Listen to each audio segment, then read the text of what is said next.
To say that it's been a rough couple of weeks for the XRP community would be an understatement.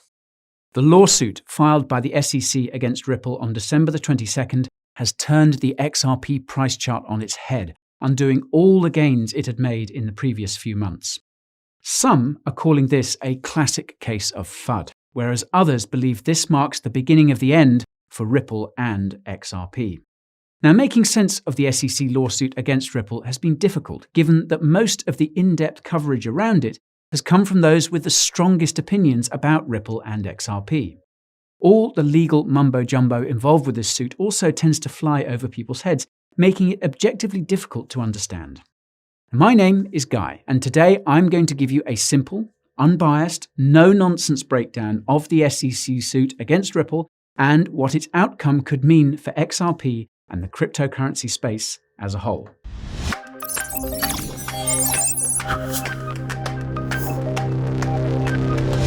Before we get down and dirty, I need to come clean. I am not a financial advisor, and nothing in this video should be considered financial or investment advice. Now, as you can tell by my casual attire, I am also not a lawyer, and thank God for that. I consider myself to be a student of cryptocurrency, though some might say that I have become a master of sorts. The Coin Bureau is my dojo, where I share my wisdom about cryptocurrencies, exchanges, DeFi protocols, NFTs, and other crypto topics on an almost daily basis. So if you're looking to refine your existing knowledge of cryptocurrency or take it to the next level, consider subscribing to the channel. Be sure to also ping that notification bell so you don't miss a single update. And if you look closely, you'll see timestamps at the bottom of this video. Use them to your advantage by skipping around to the talking points that tickle your fancy. And with that out of the way, let's see what all this fuss is about with this Ripple, shall we? Now, while it might seem like the SEC's lawsuit against Ripple came out of nowhere, the reality is that it was in the works for at least a month and had likely been a subject of discussion at Ripple for much longer than that. This is because prior to taking legal action against a company, the SEC must send them a letter called a Wells Notice, which signals their intent to take legal action and on what grounds they're doing so. A Wells Notice is sent at least 30 days before the actual lawsuit. And during that 30-day period, the company in question can respond to the SEC by sending them a letter called a Wells Submission, which explains why they believe there should be no legal action taken against them. Ripple published a summary of its Wells submission hours before the SEC announced the official suit. Now don't worry, I'll be covering that later on. In many cases, the SEC will engage with the company long before sending them a Wells notice during a period called pre-Wells. This is because it's usually in everyone's best interest if everything is resolved without having to go to court. A Wells notice is only sent by the SEC if these pre-Wells negotiations fail, and historically, the SEC has gone forward with legal action in 80% of cases where a company sent them a Wells submission in response. Ripple is now part of that 80%. Now, given that the Ripple lawsuit was announced on December the 22nd, they would have known about the lawsuit at least as early as November the 22nd, and were likely negotiating behind the scenes with the SEC long before that. My guess is that late September is when these negotiations started to break down, and my evidence for this is a news story from October the 6th, wherein Ripple co-founder Chris Larsen explained that Ripple might be leaving the United States due to regulatory uncertainty. The news coming from Ripple in the weeks that followed seemed to foreshadow the incoming SEC lawsuit. To give a few examples, Ripple's CEO Brad Garlinghouse considered the hypothetical scenario of XRP being declared a security by the SEC in late November. In early December, Ripple's CTO David Schwartz discussed the possible burning of Ripple's XRP holdings, and Ripple also happened to sell their remaining stake in MoneyGram around that time. Something significant given that MoneyGram is mentioned in the SEC lawsuit against Ripple, though not by name. The initial response to the SEC suit against Ripple was actually quite tame, especially after Ripple released the summary of their Wells submission detailing their counter-arguments to the suit. Based on the information at the time, the SEC suit seemed like a long shot, until the SEC disclosed the actual suit a few hours later. To understand what the SEC is arguing, we need to put a few things into context and get acquainted with a few key terms. Broadly speaking, a cryptocurrency can be classified by regulators as being either a security or a digital currency. In plain English, a security is something with monetary value that represents a portion of some entity or asset. The easiest example of a security is stock issued by a company like Tesla or Apple.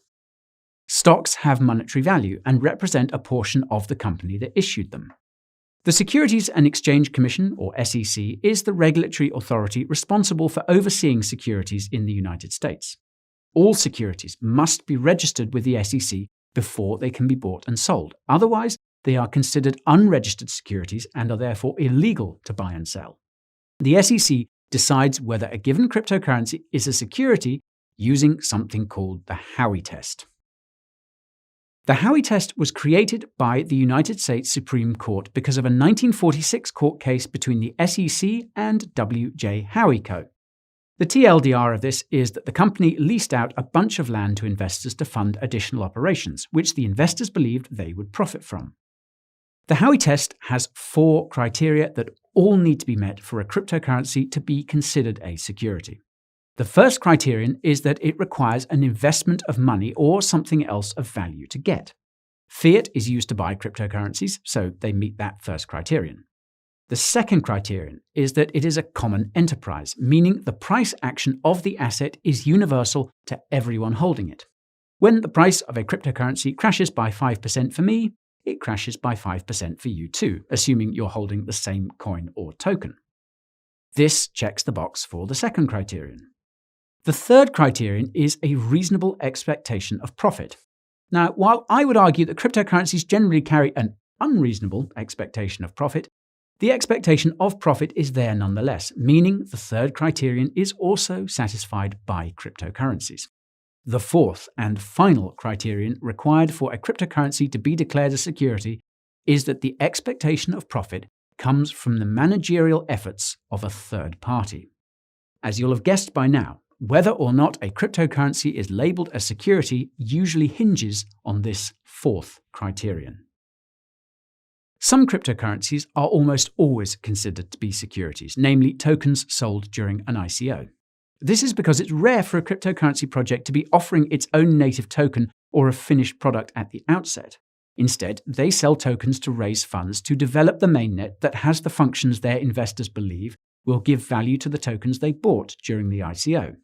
This is why people in the United States are often not allowed to participate in ICOs, and it's why Telegram's sale of Ton and Kik's sale of Kin resulted in legal action from the SEC. The tokens they sold were determined to be unregistered securities based on the fourth criterion. Other cryptocurrencies, namely Bitcoin and Ethereum, have managed to dodge this fourth criterion because they are, quote, sufficiently decentralized. While both Bitcoin and Ethereum have large companies which work on their networks and also prolific individuals who founded them, if Blockstream was to go out of business, or if Vitalik Buterin was to quit crypto and become an olfactory specialist, both Bitcoin and Ethereum would continue to survive and thrive. In the context of the Howey Test, there is no definitive third party you can point to as being the driver behind the expectation of profit from investing in Bitcoin or Ethereum, meaning neither of the two are securities. They are digital currencies. That said, this threshold of sufficiently decentralized has been a hot-button issue in cryptocurrency regulation because it's poorly defined and arguably impossible to objectively quantify. If a cryptocurrency network has 100 miners, is that sufficiently decentralized? What if all 100 miners are all located in the same building, or the same city, or the same country? Finding the right answer here is very difficult and is one of the reasons why cryptocurrency regulations are unclear in the United States compared to other countries like Switzerland. It's worth noting that sufficiently decentralized would not be a topic on the table were it not for the Howey Test, which many argue is outdated for the modern day and is not the right way to assess digital currencies. Speaking of arguments, it's about time we took a look at the actual SEC lawsuit against Ripple and what it is arguing. First, I should clarify that the SEC lawsuit is not just against Ripple, but Ripple's CEO Brad Garlinghouse and Ripple co-founder Chris Larsen. The suit also seems to be relatively fresh, given that it notes the price of XRP as being, quote, traded at approximately 58 US cents last week. Even though I'll be giving you the breakdown here, I do recommend you take the time to at least skim through the 71-page document. There are a lot of facts in there that I simply don't have the time to cover in this video. I'll leave links to 2 versions of the SEC suit in the description, the original and an annotated version by Catherine Wu, former business development lead at Messari. The annotated one will help you make sense of the legal speak in the document. In a nutshell, the SEC is arguing that XRP is an unregistered security. Since Ripple, Brad, and Chris all sold XRP between 2013 and 2020, this means they sold unregistered securities, which is against the law. The SEC also argues that Ripple, Brad, and Chris defrauded investors by selectively revealing information about their business practices and XRP sales, and also manipulated the price of XRP through their actions.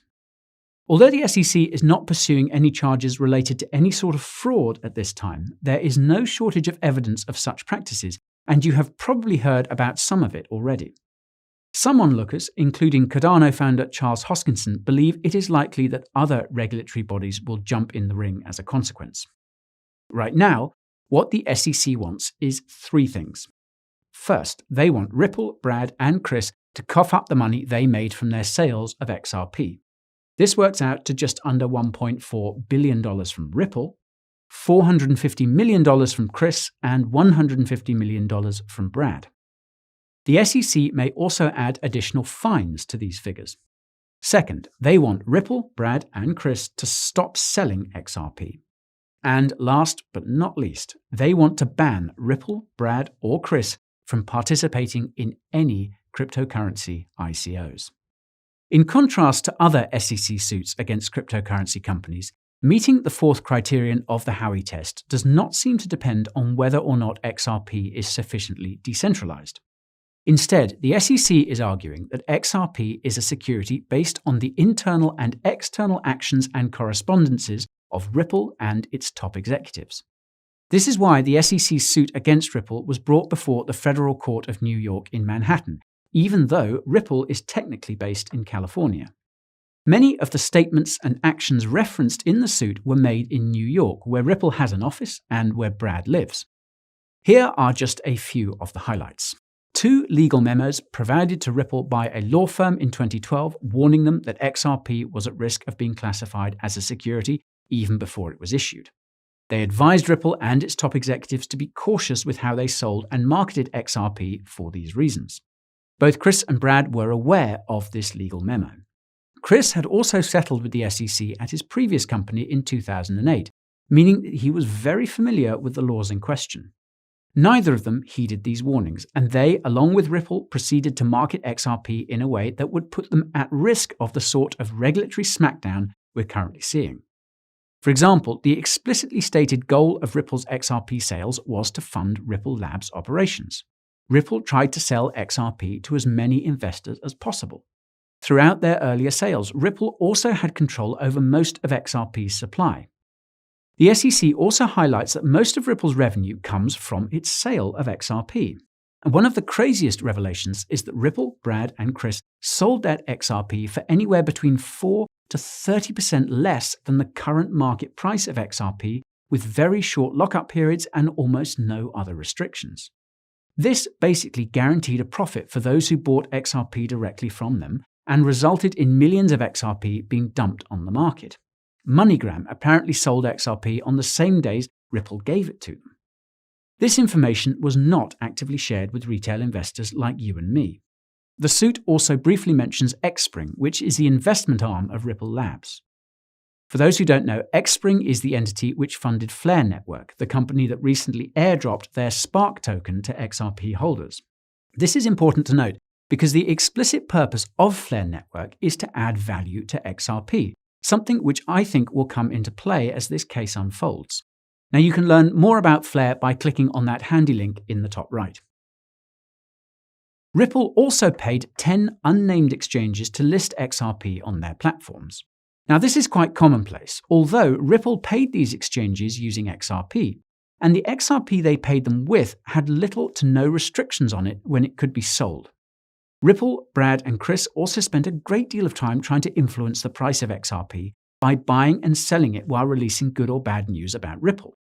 In fact, Brad personally pressured Ripple employees to push positive news about Ripple in the media when the price was performing poorly. I should also mention that I think this propaganda effort has been in full swing ever since this lawsuit was revealed, and I reckon it's part of why it's so damn hard to get a clear picture of what's really going on. The main takeaway here is that Ripple, Brad, and Chris used and talked about XRP as if it was a security. According to the SEC, XRP is also not a currency because, quote, using XRP as a bridge between two real fiat currencies does not bestow legal tender status on XRP. Furthermore, neither Ripple, Brad, nor Chris referred to XRP as a currency when selling it to investors. After reviewing all of the facts, which are again too long to list in this video, the SEC concludes that XRP is a security. As a cryptocurrency, XRP meets the first three criteria of the Howey Test and meets the fourth criterion because XRP has no tangible use case and, quote, economic reality dictates that XRP purchasers have no choice but to rely on Ripple's effort for the success or failure of their investment. Also, if I understand correctly, the suit reveals that Ripple has been in talks with the SEC since at least April 2019, which would explain the Cointelegraph article released in September 2019, which ponders whether or not XRP is a security. I wonder who wrote that one. Now, the SEC closes by restating that Ripple, Brad, and Chris participated in the sale of XRP, which is an unregistered security according to the SEC. As I mentioned earlier, Ripple responded to these claims in their Wells submission that was released a few hours before the actual SEC lawsuit. Ripple is arguing that no, XRP is not a security, and it does have a use case as a bridge currency. According to Ripple, XRP is not just similar to Bitcoin and Ethereum, it is better than Bitcoin and Ethereum, both of which are apparently controlled by China. Jokes aside, Ripple raises the fact that the DOJ and FinCEN classified XRP as being a virtual currency when they settled their suit against Ripple in 2015.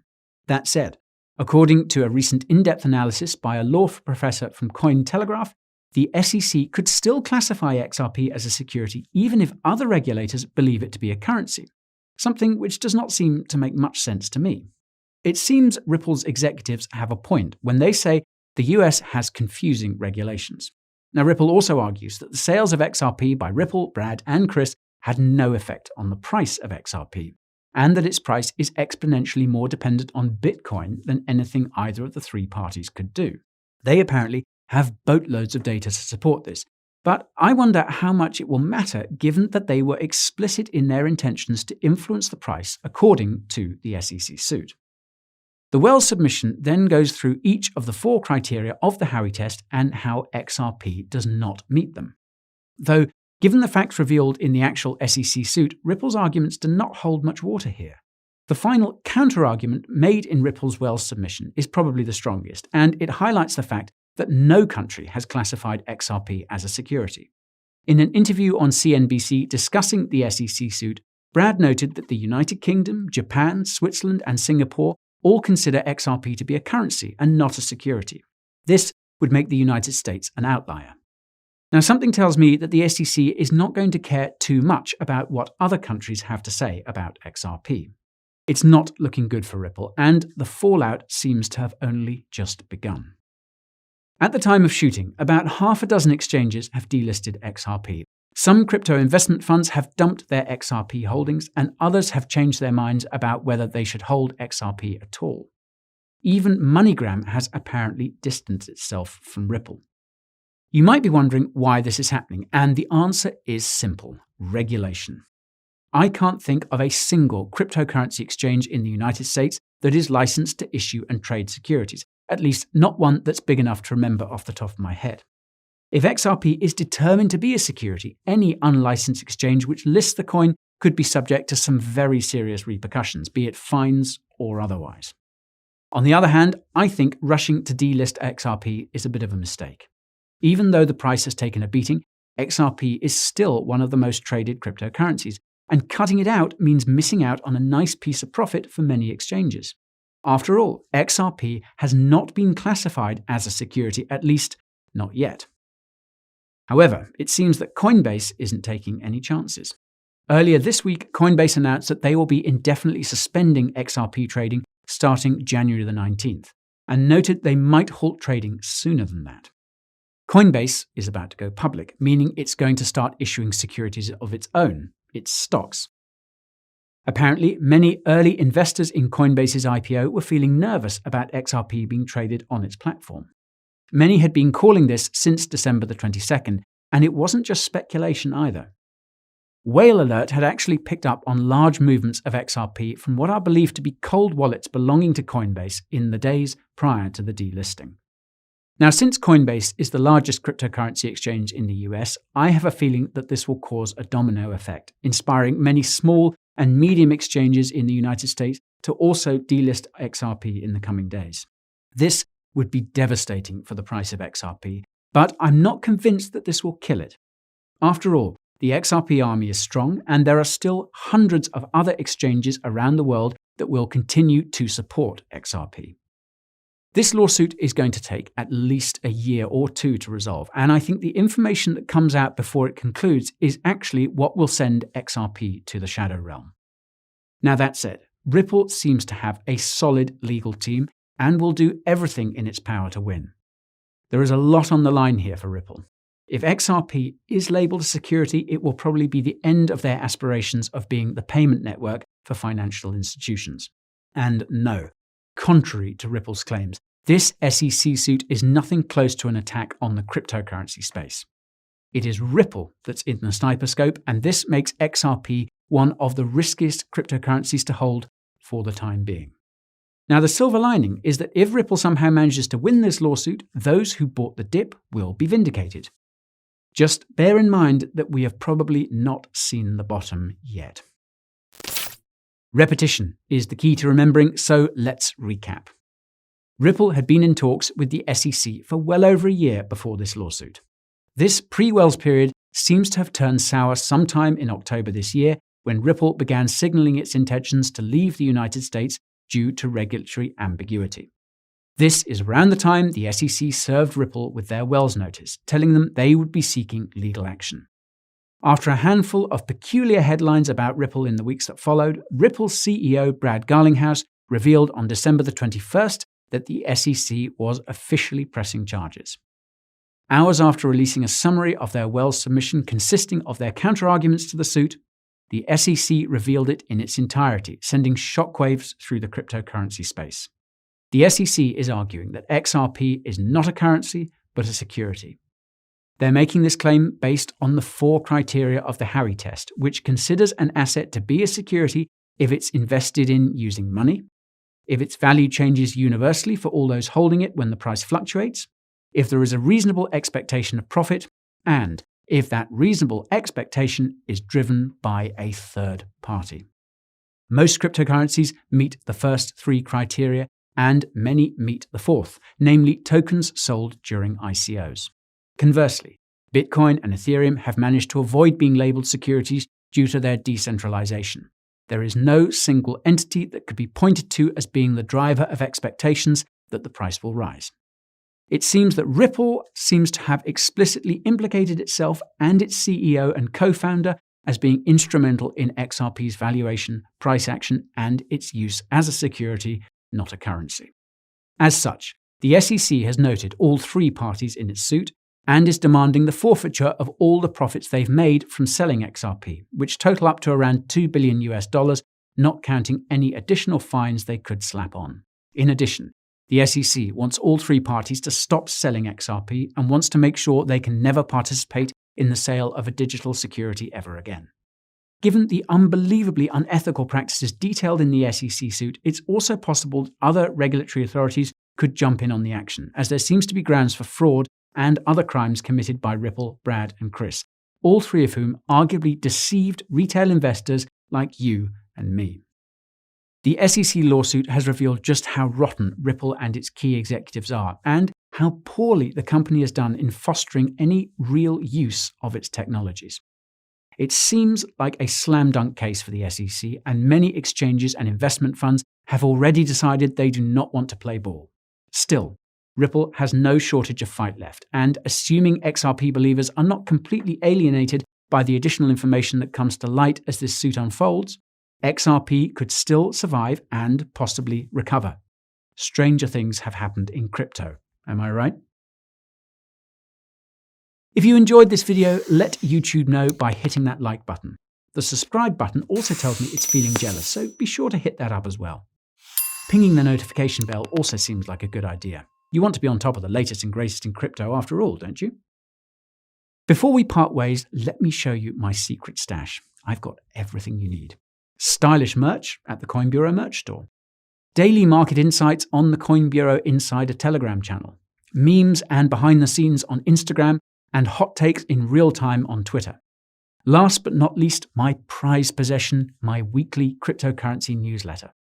It comes jam-packed with the information you need to make the most of this bull market and put those no-coiners to shame.